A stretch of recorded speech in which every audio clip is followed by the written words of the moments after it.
শোনো, রাত্রি যখন গভীর হয়ে গেছে, বিগয়রি আমাদিন তারও নাহা, রাত্রি 2টা-2:30টার পরে আল্লাহর ওলি ডাক দেওয়ারে, বিবি গো শুনে রাখো, আমি যদি এই দুনিয়ার জমিন ছেড়ে চলে যাই, বিবি আমার কাফন দাফনের কি ব্যবস্থা করবা?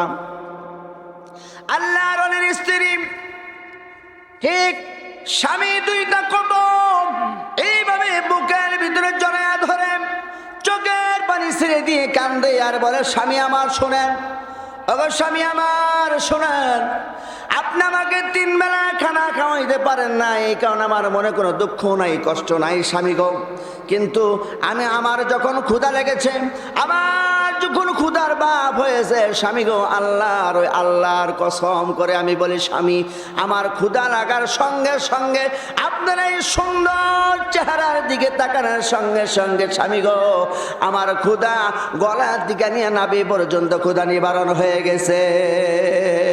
সুবহানাল্লাহ, সুবহানাল্লাহ, আল্লাহু আকবার। বর্তমান কোনো বউ কইব যে তোমার দেখলে আমার ক্ষুধা নিবারণ হয়ে যায়? কইব? অনেক মানুষ খুব কম আছে আর কি, এক সময়তে 1টা কি 2টা পাওয়া যায়। 98 জনই না 3 বেলা ভালোভাবে খানা দিতে পারলাম না, তোমার খানা খাইয়া জীবনটাও শেষ, সংসার করে জীবন শেষ, সব কিছু করে জীবন শেষ, মানে খালি শেষ। মহিলা আর কয় না যে তোমার ভাই আমার আলহামদুলিল্লাহ শুক্রিয়া।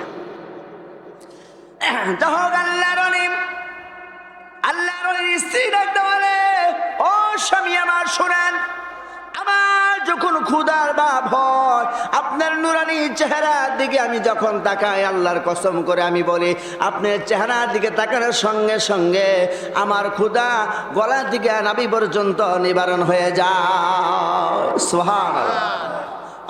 স্বামী আমার শুনে রাখেন, 12 বছর দাম্পত্য জীবনের ভিতরে আপনি আমাকে একটা শাড়ি দিয়েছেন স্বামী গো, 12 বছর আমার শাড়ির বয়স হয়েছে, আমার দাম্পত্য জীবন চলে 12 বছর স্বামী গো, আমি এই শাড়ির দিকে যখনই তাকাই তখনই মনে হয় এই শাড়িটা আমাকে আপনি এই মাত্র এখন আমাকে মার্কেট থেকে কিনে এনে দিলেন। সুবহানাল্লাহ, সুবহানাল্লাহ। নতুন চকচক চকচক করতেছে, ঝিকঝিক করতেছে শাড়ি। বউরে যদি জিজ্ঞান 1 বছর পরে, গেদির মা তোমার কাপড় এনে দিয়েছিলাম 1 বছর আগে, কি ভাই কি কাপড় সিরা কবে গেছে গা, সিলাই করে বট্টাছি, তোমার কি এদিকে খেয়াল আছে? হ্যাঁ, আমার মনে হয় আসছে ভালো উত্তর আর দিব না বর্তমান মহিলারা, তাদের যে চাহিদা, এর সাথে ভালো উত্তর আর দিব না। যদি 2টা গাড়ি ঢাকা থাকে, 2টা বাড়ি ঢাকা থাকে, বউ কবদের একটা বাড়ি আমেরিকা করা যায় কিনা, আমেরিকা একটা বাড়ি করা যায় কিনা, কত মানুষ না বিদেশ যায়, চাহিদার অভাব নেই মানুষ। ভালো করে খেয়াল করে শোনেন, আল্লাহর ওলি তার স্ত্রীকে বলেন, ও বিবি, আমাকে দেখিয়া তোমার ক্ষুধা নিবারণ হয়ে যায় বিবি, 12 বছর আমি দাম্পত্য জীবনের ভিতরে 3 বেলা খানা আমি তোমাকে কোনোদিন ভালোভাবে দিতে পারি নাই। ও বিবি, একটা শাড়ি দিয়েছি, বিবি শুনে রাখো, আমার সমস্যা হয়ে গেছে বিবি, আল্লাহ পাক রব্বুল আলামিন আমাকে মিস কল দিয়েছে, আমি হয়তো দুনিয়ার জমিন ছেড়ে চলে যাব বিবি। বিবি, একটা নসিহত আমি করে যাই তোমাকে, আমার একটা কথা হলো বিবি, আমি যেদিন যে সময় দুনিয়ার জমিন ছেড়ে চলে যাব বিবি গো, তুমি আমাকে নিজে হাতে গোসল করাইবা। কি হাতে? নিজে হাতে গোসল করাইবা। তখনকার জামানার জন্য স্ত্রী স্বামীরে গোসল করাইতে পারতো, জায়েজ ছিল, কিন্তু এখন নাই। এখন তো এরকম স্ত্রী নাই, ওরকম পর্দায় স্ত্রী আছে। বন্ধুগণ মায়ের আমার খেয়াল করে শোনেন, স্বামী ডাকতে বলে, বিবি শুনো, আমি দুনিয়ার জমিন দিকে চলে যাওয়ার পরে তুমি আমাকে গোসল করাইবা, তুমি আগে আমাকে কাপড়ে কাপড় পরাইবা বিবি রে।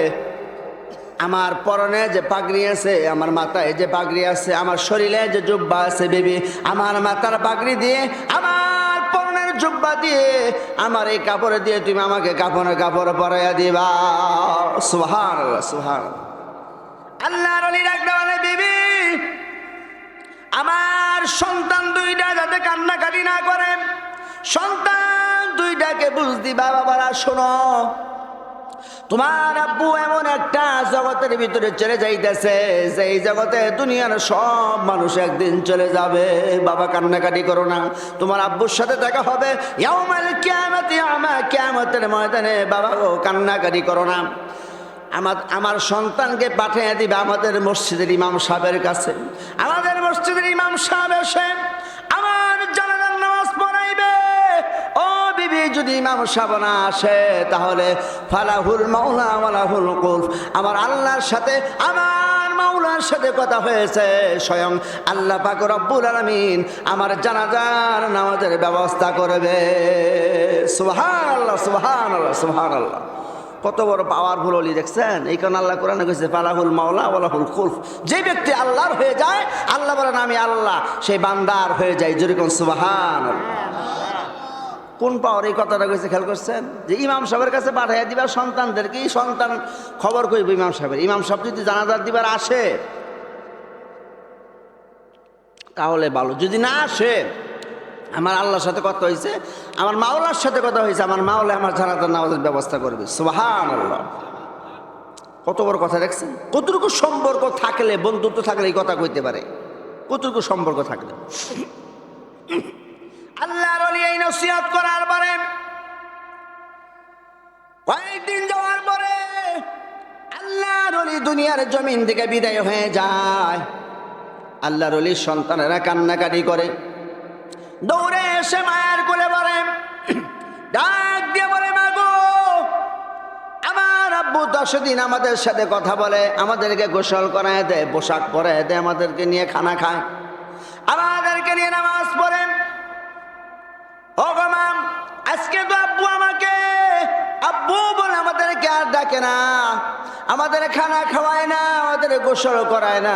আল্লাহর ওলির স্ত্রী চোখের পানি ছেড়ে দিয়ে সন্তান দুই ডাকে বুকে জড়ায় ধরে ডাক দে, বলে বাবা রে শোনো, তোমার আব্বু এমন একটা জগতের ভিতরে চলে যাচ্ছে যেই জগতে দুনিয়ার সব মানুষ যাবে, আমরাও যাব, তুমিও যাবা বাবা, আমিও যাব। তোমার আব্বু এখন আর আমাদের সাথে কথা বলবে না, কথা বলবে কিয়ামতের ময়দানে, কথা বলবে হাসরের ময়দানে। বাবা এখন কথা বলবে না।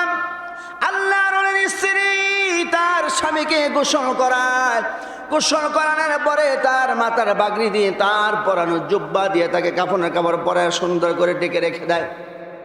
সন্তান দুইটাকে পাঠিয়ে দেয়, বাবারা চলে যাও, আমাদের মসজিদের ইমাম সাহেবকে খবর দিয়ে আসো, আমার আব্বু সুলতান বিন আদিল দুনিয়ার জমিন ছেড়ে চলে গেছে। হুজুর গো ইমাম সাহেব, আমার আব্বুর জানাজা নামাজ পড়াইতে হবে। ইমাম সাহেবের কাছে যখন সন্তান দুইটা চলে গেলেন, ইমাম সাহেব গিয়ে দেখে আসরের নামাজ পড়ার পরে, আসরের সালাত আদায় করার পরে মসজিদের বারিন্দায় বসে মুসল্লিদেরকে নামাজ শিখাইতেছেন, নামাজ কিভাবে রুকু সেজদা করতে হয়, সূরা কেরাত শিখাইতেছেন। এই সময় সালাম দিয়ে ডাকতে বলে আসসালামু আলাইকুম হুজুর, আমার আব্বু সুলতান বিন আদিল অমক গ্রামে বাড়ি, হুজুর গো দুনিয়ার জমিন ছেড়ে চলে গেছে, হুজুর আপনার এখন কি আমার আব্বুর জানাজার নামাজ পড়াইতে হবে, দাফন কাফন শেষ করতে হবে। ইমাম সাহেব গড়ির দিকে তাকাইয়া দেখে, গড়ির দিকে তাকাইয়া দেখে এত কিলোমিটার রাস্তা গিয়ে পড়াই, 90 কিলো 80 কিলোমিটার রাস্তা গিয়ে জানাজার নামাজ শেষ করে আমি এসে মাগরিবে নামাজ পড়তে পারবো না। ইমাম সাহেব দেখে মাত্র 30 মিনিট টাইম আছে, 40 মিনিট টাইম আছে, 40 মিনিটের ভিতরে 80 কিলো রাস্তা 90 কিলো রাস্তা ব্যাক করে গিয়ে জানাজা নামাজ শেষ করে দাফন কাফন শেষ করে এসে মাগরিবে নামাজ পড়া কখনো কোনোদিন সম্ভব হবে না। হবে? হ্যাঁ, হবে না। ইমাম সাহেব ডাকতে বলে সন্তানদেরকে, বাবারা শোনো, তুমি গিয়া তোমার আম্মুকে বলো অনাস্থার ব্যবস্থা করার জন্য। বাবার জানাজায় যদি ইমাম সাহেব না আসে, সন্তানের অবস্থা কি হয়? হ্যাঁ হ্যাঁ, আমার আব্বু জানাজার নামাজ করবে কি? কিন্তু আমরা তো দেখা যায় যে মানুষ মারা গেলে জানাজার নামাজে পাগল হয়ে যাই আসার জন্য, ঠিক না? কিন্তু মরে গেছে গা, জীবনের শেষ নামাজটা দিয়াই কি হোক, জীবনে কত ফরজ নামাজ পড়েন না ওইটা আমরা ধরি না, মরে গেছে গা জীবনের শেষ নামাজটা দিয়ে আসি। কিন্তু দেখেন ইমাম সাহেব কিন্তু আসলো না জানাজার নামাজ পড়ানোর জন্য। কয় বাবা তুমি চলে যাও, গিয়া তোমার আম্মুকে অনাস্ত ব্যবস্থা করার জন্য বলো। আমি গিয়া এত কিলোমিটার রাস্তা ব্যাক করে গিয়া আইসা মাগরিব নামাজ পড়তে পারবো না। কেন? মাগরিব নামাজ হলো ফরজে আইন, জানাজার নামাজ হলো কি? ফরজে কিফায়া। তাহলে বাবা আমার পক্ষে সম্ভব না। সন্তানদেরকে যখন এই কথা বলে দিলেন, সন্তানেরা হাওমাও করে চিৎকার করে আর দৌড়ে আসে। দৌড়ে এসে মায়ের কোলে পড়ে গেলেন। যখন মায়ের কোলে পড়ে গেলেন, এই দৃশ্য আমার আল্লাহ পাক রব্বুল আলামিন দেখে ডাকদা বলে, আলা ইন্না আউলিয়া আল্লাহি লা খাউফুন আলাইহিম ওয়ালা হুম ইয়াহজানুন। আল্লাহর ওলির এই দৃশ্য দেখে আল্লাহ পাক রব্বুল আলামিন একজন রহমতের ফেরেশতাকে ডাকদা বলে, এ ফেরেশতা রে, দেখো জুনায়েদ বাগদাদি কোথায়? জুনায়েদ বাগদাদির কানে খবর পৌঁছায়া দাও, জান্নাতের ভিতর থেকে ওই সুলতান বিন আদিলের জন্য তার কাফনের কাপড়ে নিয়ে তাকে জানাজার নামাজ শেষ করে তাকে দাফন কাফন শেষ করে আমি আল্লাহর হুকুমে আসতে কও। সুবহানাল্লাহ, সুবহানাল্লাহ। আল্লাহ পাক রব্বুল আলামিন একজন ফেরেশতাকে খবর দিয়ে দিলেন, ফেরেশতা দেখো জুনায়েদ বাগদাদি কোথায়, তার কানে কানে খবরটা লাগাইয়া দাও। আমি আল্লাহর হুকুমে এই মুহূর্তের ভিতরে জুনায়েদ বাগদাদি কাছে খবর পৌঁছাই দাও, আমি আল্লাহর হুকুমে সুলতান বিন আদিলের জানাজার নামাজ পড়ার জন্য। এই খবর ফেরেশতা জুনায়েদ বাগদাদির কানে খবর পৌঁছাই দিল। ফেরেশতা জুনায়েদ বাগদাদির কানের কাছে গিয়ে ডাকতে বলে, আসসালামু আলাইকুম। আল্লাহর সালাম গ্রহণ করেন। আমি ফেরেশতা সালাম গ্রহণ করেন।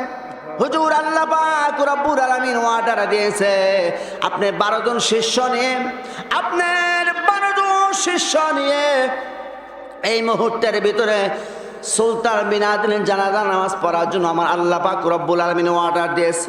ফেরেশতা যখন এই খবরটা জুনায়েদ বাগদাদির কানে কানে খবরটা পৌঁছে দিলেন, আমার আল্লাহর হুকুমে সেকেন্ডের ভিতরে লাখ লাখ না কোটি কোটি মাইল রাস্তা ব্যাক করে আমার আল্লাহর হুকুমে সেকেন্ডের ভিতরে জুনায়েদ বাগদাদি তার 12 জন শিষ্য নিয়ে সুলতান বিন আদিলের সামনে হাজির হয়ে যায়। সুবহানাল্লাহ, সুবহানাল্লাহ, সুবহানাল্লাহ।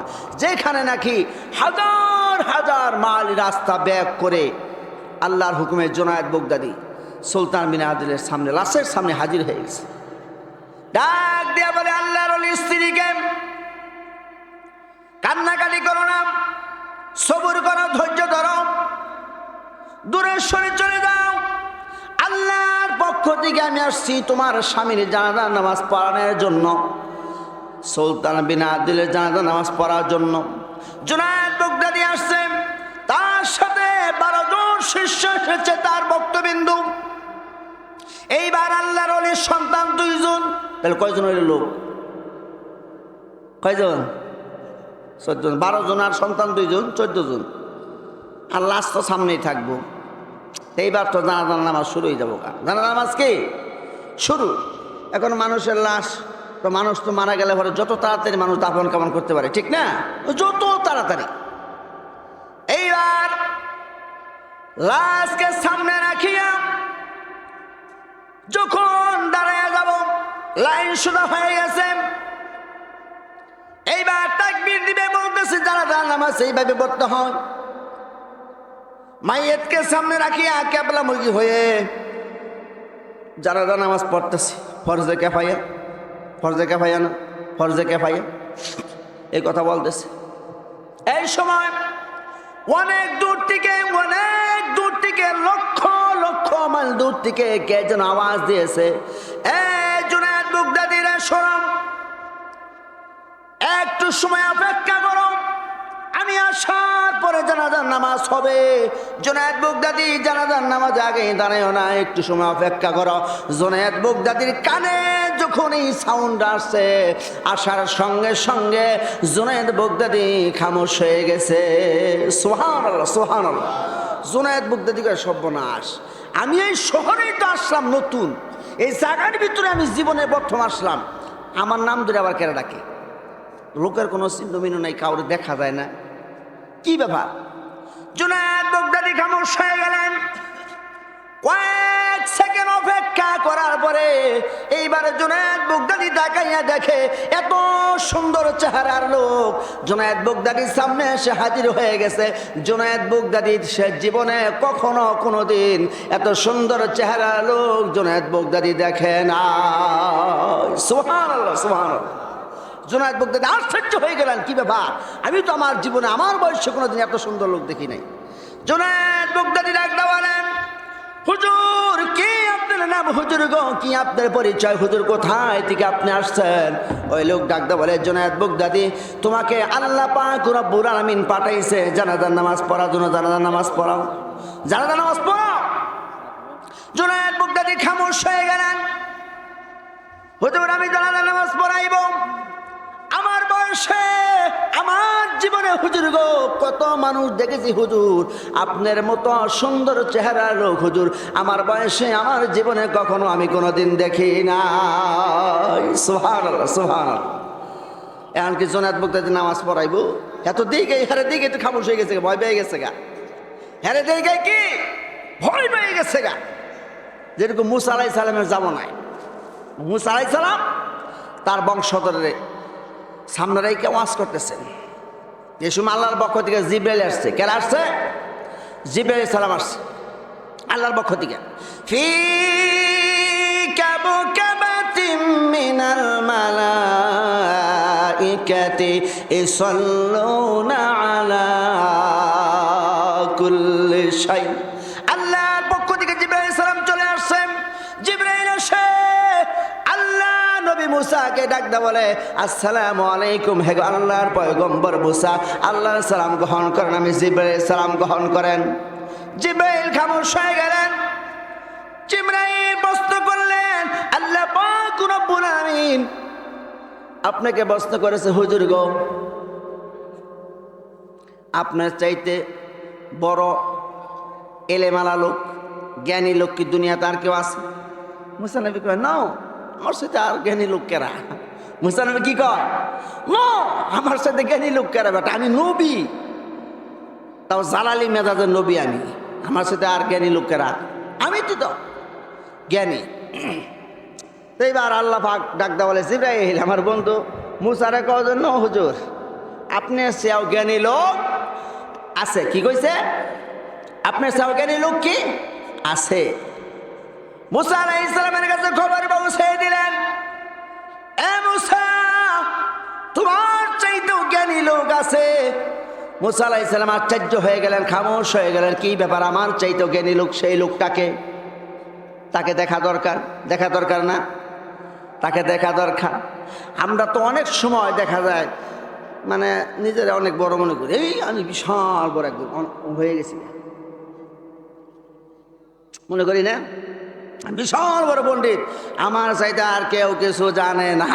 যেমন এই যে আমাদের মাওলানা জাহাঙ্গীর আলম চিশতি ভাই, উনি তরিকা ভক্ত লোক, আল্লাহর আশেক, আল্লাহর একজন প্রেমিক, নবীর একজন প্রেমিক লোক। উনি হয়তো অনেকেই ভাবতে পারে এলাকার লোক কি জানে জাহাঙ্গীর, তার ভিতরে কি আছে এটা কোনো মানুষ আল্লাহকে ছাড়া বলতে পারবে না। পারবে? হ্যাঁ, কার ভিতরে কি আছে এটা আল্লাহ ছাড়া কেউ বলতে পারবে না। যেমন মুসা আলাইহিস সালামের জামানায় এক পাগল, মুসা আলাইহিস সালাম রাস্তাতে যাইতেছে আর পাগল কইতেছে, আল্লাহ তোমারে যদি পাইতাম, আল্লাহ তোমারে যদি পাইতাম, বকে নিতাম, গোসল করাইতাম, সুমা দিতাম, দুধ খাওয়াইতাম। পাগল এইটা কইতেছে। মুসা আলাইহিস সালাম এটা দেখে কি আর জালালি মেজাজের লোক বোঝেন না, এমন এক ধমক মারছে মুসা আলাইহিস সালাম, পাগল যায় এটা 10 হাত দূরে বসে সিটটা, ধমকই না, অজ্ঞান হয়ে গেছে। কি হয়েছে? অজ্ঞান। কিছুক্ষণ আগে আবার আল্লাহর প্রশ্ন করছিল মুসা নবী, আল্লাহ পৃথিবীতে এমন কি কাজ যেটা করলে আল্লাহ তুমি সবচেয়ে বেশি বেজার হও? আল্লাহর প্রশ্ন কইরা যাইতেছে আর এই সময় পাগল হাজির। তো মুসা আলাইহিস সালাম আল্লাহ কইছে, ঠিক আছে প্রশ্ন জবাব তুমি পাইবা যাও। আল্লাহ দেয় নাই তখন কইছে তুমি পাইবা যাও। রাস্তা দিয়ে যখন মুসা আলাইহিস সালাম যায় এই কথা প্রশ্ন করার পরে তখন এই পাগল এই কথা কয়, বলছে আল্লাহ তোমারে যদি পাইতাম বুকে নিতাম, আল্লাহ তোমারে যদি পাইতাম চুয়া নিতাম, আল্লাহ তোমারে যদি পাইতাম মধু খাওয়াইতাম, দুধ খাওয়াইতাম। পাগলের এমন জোরে এক ধমক দিচ্ছে মুসা আলাইহিস সালাম পাগল 10 হাত দূরে দিয়ে বসছে। আল্লাহর পক্ষ থেকে জিবরাইল চলে আসছেন। জিবরাইল এসে বলে, আসসালামু আলাইকুম আল্লাহর পয়গম্বর মুসা, শুনেন। আল্লাহর সালাম গ্রহণ করে নবী জিবরাইল সালাম গ্রহণ করে, এখন আল্লাহর নবী মুসা আপনি কিছুক্ষণ আগে প্রশ্ন করছেন আল্লাহ রে আল্লাহ গো, পৃথিবীতে এমন কি কাজ করলে আল্লাহ আপনি সবচাইতে বেশি বেজার হন, সবচেয়ে বেশি বেজার হন? কই যে পাগলের আপনি ধমক দিচ্ছেন আল্লাহ বেজার হয়ে গেছে। আল্লাহ কি বেজার হয়ে গেছে? মুসা আলাইহিস সালাম খামোশ হয়ে গেছে। এখন বর্তমান কিন্তু আমাদের দেশে অনেক পাগল আছে, ন্যাংটা ম্যাংটা জট মট, এগুলো আবার এই পাগল মনে করেন না, কথা পেছ লাগাবেন না, বুঝছেন আমার কথা? হেগুনা কিন্তু আবার হেই পাগল এখন খুব কম আছে, এখন নাই বললে চলে, ঠিক না? এখন আছে বাবের পাগল। কিসের পাগল? বাবের পাগল আছে এখন, ওইরকম পাগল এখন নাই। আল্লাহর ওলিদের জিন্দেগি খোলেন, কুরআন হাদিস অনুযায়ী আল্লাহর ওলিদের জিন্দেগি খোলেন। যারা আল্লাহর ওলি ছিল সব কিছু ছেড়ে দিয়ে, বিবি বাল বাচ্চা বাড়ি গাড়ি টাকা পয়সা সব ছেড়ে দিয়ে তারা আল্লাহর জন্য পাগল হয়ে গেছিল, আল্লাহর জন্য পাগল হয়ে গেছিল। যেই ব্যক্তিরা আল্লাহর জন্য পাগল হয়ে গিয়েছিল, আল্লাহ পাক রব্বুল আলামিন বলেন আমার জন্য যারা পাগল হয়ে গেছে আমি আল্লাহ তার হয়ে গেছি। সুবহানাল্লাহ, সুবহানাল্লাহ, সুবহানাল্লাহ। কিন্তু এখন ওইরকম পাগল নাই, কিন্তু ওইরকম পাগল এখন পাওয়া যাবে না। এখন ওইরকম পাগল মনে করা যাব না। যাও, বিষয়টা হলো যে মনে আছে আপনাদের কই নিয়ে ঠেকাইছি? মনে আছে না বলে গেছেন গা? জানাজার নামাজে মনে আছে। এখন জানাজার নামাজ, তারপর আর একটা প্রশ্ন আছে, ওই যে মুসা আলাইহিস সালাম কইছিল আমার সে জ্ঞানী লোক আর কেউ নাই, তখন কইছিল কার কাছে? তুমি যাও খিজির আলাইহিস সালামের কাছে। কার কাছে? খিজির আলাইহিস সালামের কাছে যাও। এই কথা মুসা আলাইহিস সালামের কাছে। মুসা আলাইহিস খিজির আলাইহিস সালাম আবার কেরা?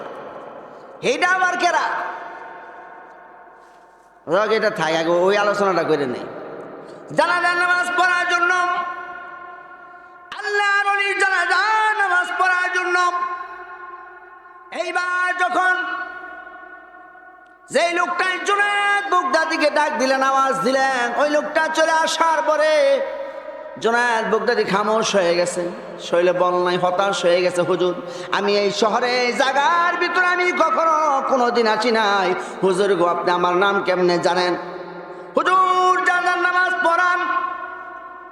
ওই লোক ডাকতে বলে, এই জুনায়েদ বাগদাদী শোনো, জানাজার নামাজ তুমি যেহেতু আল্লাহর পক্ষ থেকে আসছো, আল্লাহ তোমাকে পাঠাইছে, তুমি তো জানাজার নামাজ পড়াইবা। কয় হুজুর না গো না হুজুর, আমি জানাজার নামাজ পড়াইতে পারবো না, হুজুর আপনি পড়ান। ওই লোক যখন সামনে দাঁড়ায় গেলেন, 14 জন, তারপরে একজন আইলো, তাহলে কয়জন হইলো? 15 জন। এখন এই যে আপনারা যে কয়জন লোক আছেন, সাপোজ মনে করেন মাইক ছাড়া কথা কইলে বুঝবেন, বুঝবেন না? বুঝবেন। আচ্ছা, হাজার হাজার লোক যদি থাকে, অনেক সময় মাইকে কথা কইলেও বোঝা যায় না, শোনা যায় না। শোনা যায়? শোনা যায় না। এখন 14 জন লোক জানাজার নামাজ পড়বে, কতটুকু জোরে আওয়াজ দিতে হবে? আর হাজার হাজার লোকের জামাত পড়াইতে গেলে কত জোরে আওয়াজ দিতে হবে, এটা জানা আছে না? কম বেশি জানা আছে না এটা? এইবার যখন যে লোকটা পরে আইলেন, ওই লোকটায় এত উচ্চ আওয়াজে তাকবীর দিয়ে, এত উচ্চ যে বিকট আওয়াজে তাকবীর দিয়ে, আমার মনে হয় আল্লাহু আকবার কয়ে যখন উনি তাকবীর দিয়েছে, জমিন আর আসমান কম্পন শুরু হয়ে গেছে। সুবহান! উনার তাকবীরে এত উচ্চ আওয়াজে তাকবীর দিয়েছে। এইবার জানাজার নামাজ যখন শেষ করলেন, জানাজার নামাজের সালাম ফিরানোর সঙ্গে সঙ্গে ওই যে জুনায়েদ বাগদাদী যে লোকটা জানাজার নামাজ পড়াইলেন, পরে এসে ওই লোকটার 2টা কদম এইভাবে জড়ায় ধরছে। হুজুর চোখের বাড়ি ছেড়ে দিয়ে কান্দে আর বলে, হুজুর গো আমরা মাত্র কয়েকজন মুসল্লি এখানে, হুজুর এত উচ্চ আওয়াজে তাকবীর দিয়ে কেন জানাজার নামাজ পড়াইলেন? হুজুর আমার 1 নাম্বার প্রশ্ন। 2 নাম্বার প্রশ্ন হলো, হুজুর শুনেন, কি আপনার বাড়ি, কি আপনার নাম? হুজুর গো কোথায় আপনার বাড়ি? 1 নাম্বার প্রশ্ন হলো, হুজুর এত উচ্চ আওয়াজে তাকবীর দিয়ে কেন জানাজার নামাজ পড়াইলেন? হুজুর কি আপনার নাম? 2 নাম্বার প্রশ্ন। 3 নাম্বার প্রশ্ন হলো, হুজুর কোথায় আপনার বাড়ি? হুজুর কোথায় আপনার ঘর? 4 নাম্বার প্রশ্ন হলো, হুজুর আপনি কোথায় থেকে আসছেন? কে আপনাকে পাঠাইছে? কি আপনাকে পাঠাইছে? এইবার এক নাম্বার প্রশ্ন হলো